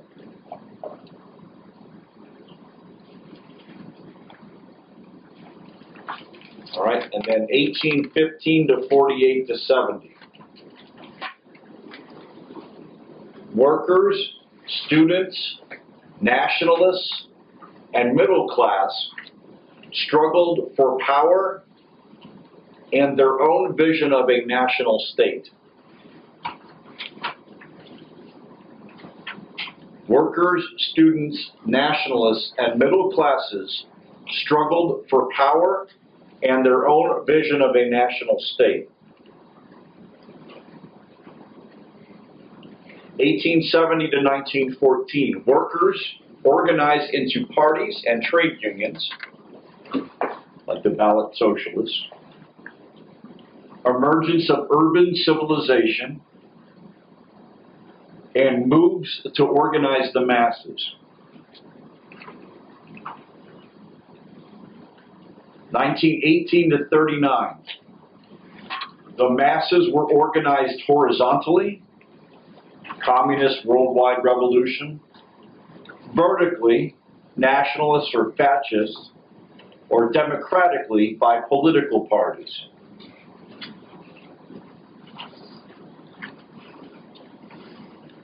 Okay, and from 45 on, the battle for the human mind between the left and the center.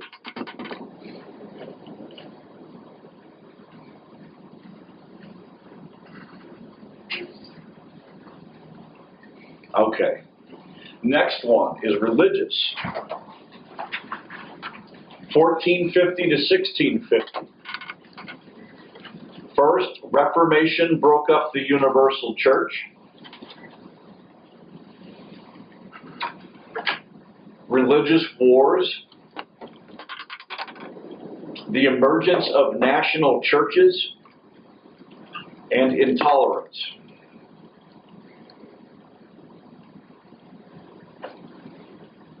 '1650 to 1789, development of tolerance from the Enlightenment, pietism versus deism. Deism was the Enlightenment, pietism was the masses, religious revival, and a Catholic Baroque culture.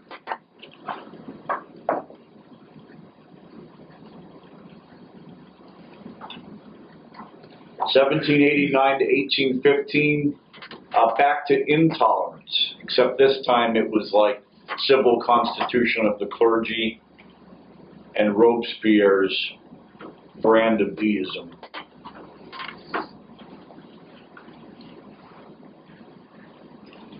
(1815, 1848, 1870), the growth of secularism. Nationalism developed into a secular religion, and the Oxford movement developed. That's a university movement in Britain, like the Catholic revival. 1870 to 1914. Rerum Novarum. That was the Pope Leo XIII encyclical, meaning concerning new things.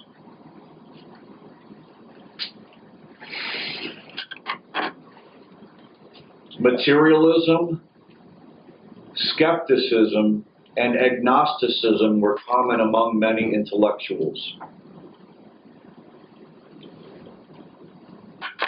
Materialism, skepticism, and agnosticism were common among many intellectuals. And disoriented proletariat became irreligious. Remember the decline in church attendance in a lot of cities. 1918 to 39, atheistic and anti-religious totalitarianism and secular democratic societies.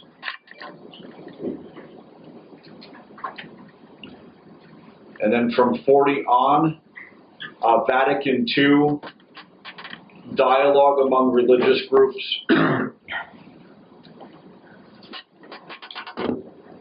End of anti-religious programs in many communist states. And then more recently,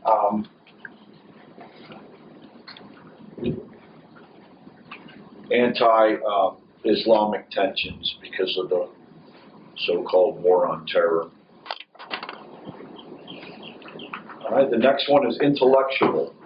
These are the big intellectual movements. There's more. There's three more. Okay? All right, intellectual, 1450 to 1650. In that period, you have the Renaissance, the rise of individualism, secularism, and humanism. Renaissance, rise of individualism, secularism, and humanism, and the scientific revolution. 1650 to 1789.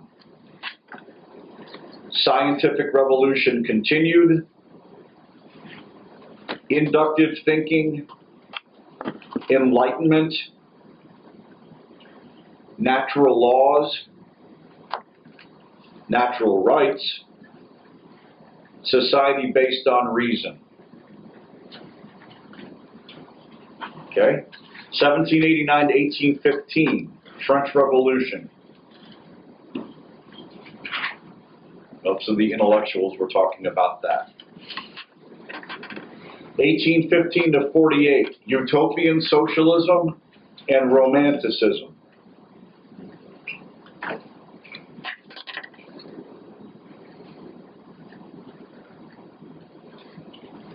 Okay, 1848 to 1870.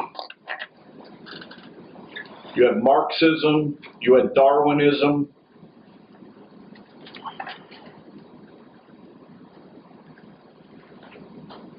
(1870 to 1914), trade unions and socialism for individual security and happiness. Pragmatism like realpolitik.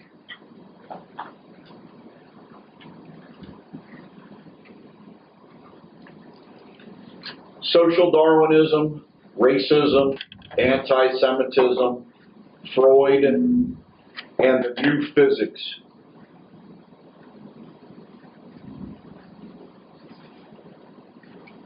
(1918 to 39), Age of Anxiety. 1945 on, scientific rebirth.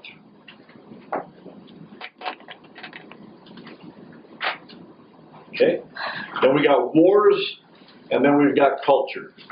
Mr. Clemens, Okay. Ready? You guys need a handbrake or something? All right. War, 1450 to 1650.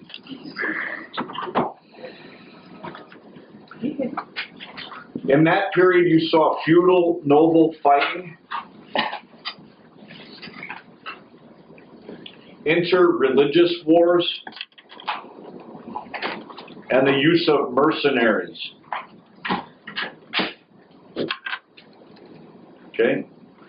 1650 to 1789, commercial wars, dynastic wars, wars for empire,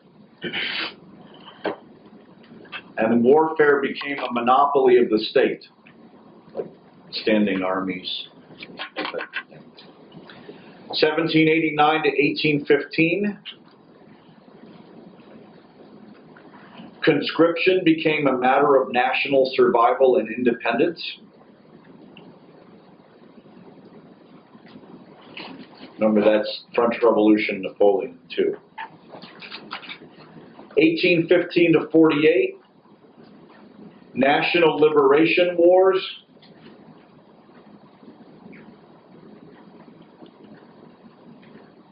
1848 to 70, National Unification Wars. 1870 to 1914, Wars to advance imperialism. Balkan Wars and arms race. 1914 to 18, World War I. 1918 to 39, war is restricted, then outlawed in the 20s. Fascist aggression from the 30s on. 39 to 45, total war and atomic war.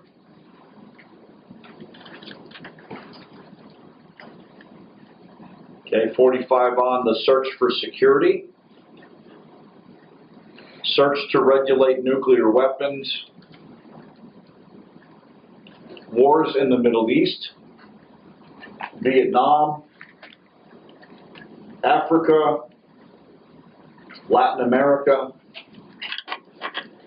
And conventional wars never ceased as superpowers contested for world domination.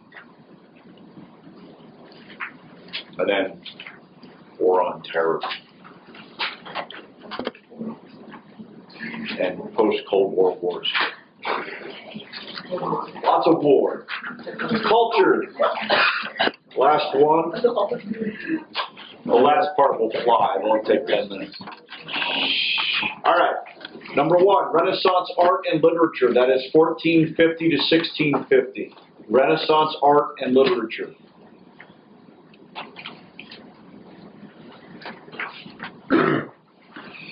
Okay. 1650 to 1789.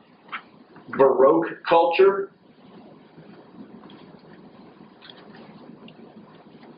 French classical culture. Rococo. Neoclassical art and architecture. The flowering of music.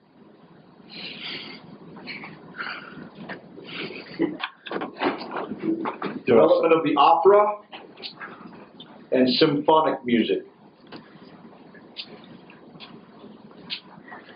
1789 to 1870, Romanticism. The stirrings of national music. And the development of the novel. 1870 to 1914, Impressionism, Post-Impressionism, Cubism, Expressionism, the circus, vaudeville, and movies. 1918 to 1939, Surrealism, Dada, Jazz, Talking pictures, radio, and my favorite, musical theater.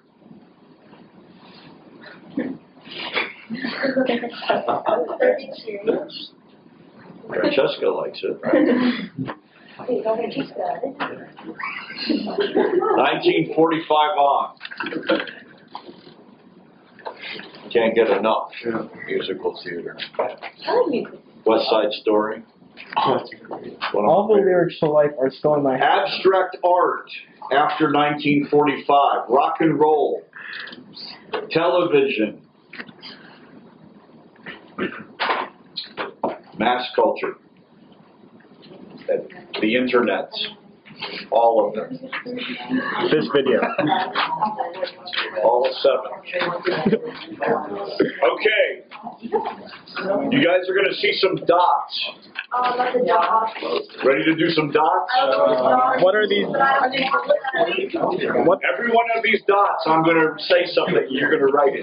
Oh, dang. Okay? Here we go. We have to know where to go. Yep. Wait, this is going to be in random Look, order? guys, we have columns. We're going to diplomatic meetings. The first 2 dots are from 1400 to 1648. Is this the last thing? This is the last thing. Ready? Let's go. Okay. Diplomatic meetings that you should know from 1400 to 1648. Augsburg, 1555. Westphalia, 1648. From 1649 to 1789. Utrecht, 1713. Aix-la-Chapelle, 1748. Wait, say that one more time. Aix-la-Chapelle. Oh. What was that for? It ended the War of Austrian Succession. 1790 to 1870. Congress of Vienna, 1814 to 15. Frankfurt Assembly, 1870. 1871 to 1918. Berlin Conference, 1878. Portsmouth, 1905. Wait, what was that one? Portsmouth. It ended the Russo-Japanese War. Teddy Roosevelt got a Nobel Prize. Brest-Litovsk, 1918. It's like rest. 1919 to 45. Versailles. 1918-19. Munich. 1938. Yalta. 1945.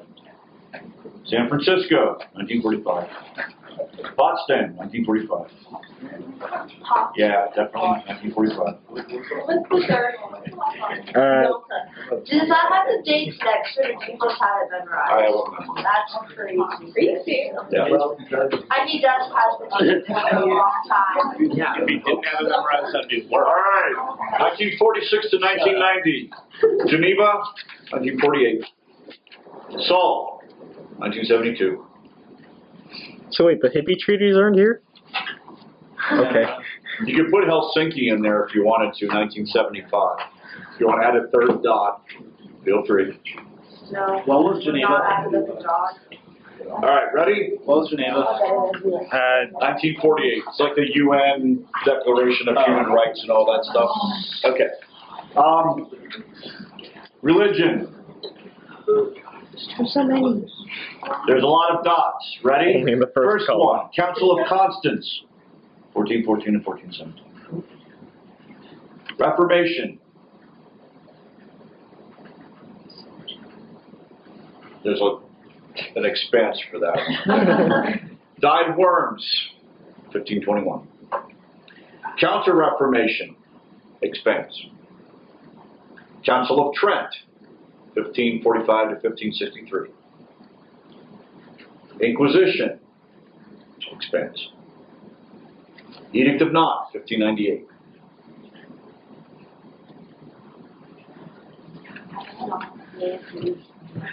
Okay. Next. What dog? One dot. Deism. Boom. 1790 to 1870. Age of religious revival. Sometimes they talk about pietism or Methodism.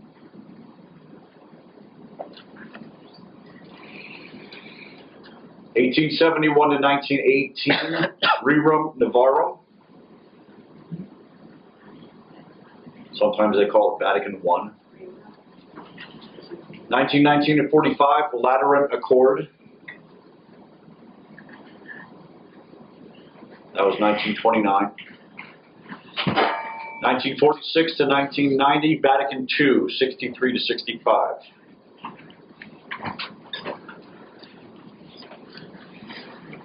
All right, political leaders. Big ones from 1400 to 1648. First one's Charles V, Philip II, Elizabeth,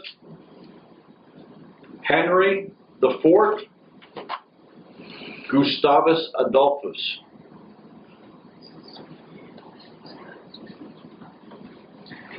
(1649 to 1789), Cromwell, Louis XIV, Peter the Great, Frederick the Great. Oh, how dare they not include Bismarck? Are you kidding me? 1790 to 1870, Napoleon, Metternich, Louis Napoleon, Cavour. I guess because Bismarck's part of two eras there, a little bit. 1871 to 1918. Wilhelm II, or Bismarck-Wilhelm II. Lloyd George, Clemens Wilson. 1919, Mussolini, Hitler, F. Roosevelt, Stalin. 46 to 90. These are bad choices, but I'll just give you 6. Khrushchev, Tito, Mao, Ho, Gorbachev. Culture. Let's just do the dots. All right. 1400 to 1648. Renaissance. Da Vinci. Michelangelo. Brunelleschi. Shakespeare. Renaissance, Da Vinci, Michelangelo, Brunelleschi, Shakespeare. 1649 to 1789. Rococo. Bach. Rembrandt, Neoclassicism. 1790 to 1870, Romanticism, David, Jacques-Louis David, the revolutionary painter, Beethoven, Delacroix, Realism. 1871 to 1918, Impressionism. Can you name any? Monet, Degas, Renoir, Louis Sullivan, the architect, and Cubism. 1919 to 45, Gropius, Le Corbusier, those are functionalist architects. Dolly Joyce. Dolly Joyce. First I was like, what is that? 46 to 90, apparently the only person of consequence. Sartre.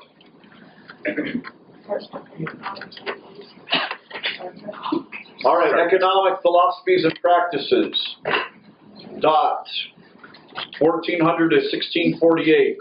Guilds. Domestic system. Commercial revolution. Mercantilism. 1649 to 1789, physiocrats, early industrial revolution, wealth of nations.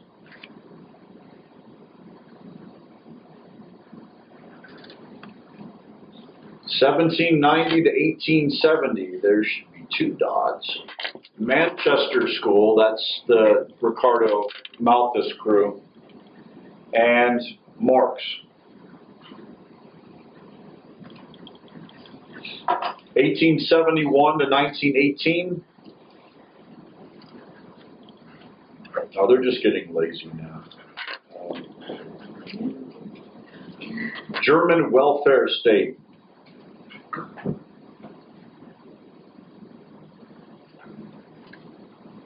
(1919 to 45). 5-year plans. Keynes New Deal. 46 to 90. EEC. All right, before I do the last one, because otherwise you guys will start backing up. Remember, tomorrow during class we are doing a multiple choice portion of the mock exam. Okay? Do the best you can. Hopefully this knowledge will be useful for tomorrow. And then, when you turn in the exam, I'm going to give you the DBQ, the essays, a written booklet. You guys will do that on your own time. You should time yourself. Give yourself about 2 hours and 15 minutes to achieve that. If you come in Thursday morning and give it to me, it's done. I can grade it on Thursday. I can have it back to you on Friday. That way you'll have the weekend. If you guys have an exam, you can come. You all have an exam on Friday. So if you come back on Thursday afternoon, I can hand you your graded mock exam. You can see how you did on it. Okay? I won't see you on Friday, so Monday and Tuesday, we're going to work on art and then any last questions that you have. Okay? All right. Philosophy. 1400 to 1648. 3 dots. First, humanism, Machiavelli, divine right. 1649 to 1789. John Locke, enlightened despotism. 1790 to 1870, republicanism, which is like modern liberalism, utopian socialism, and communist manifesto. 1871 to 1918, social Darwinism, national self-determination. 1919 to 45, national socialism. And then the last dot is UN Declaration of Human Rights. Okay? And we finished 20 minutes early. What was the 1919 to 1945 more title? National socialism. UN Declaration of what? Human rights.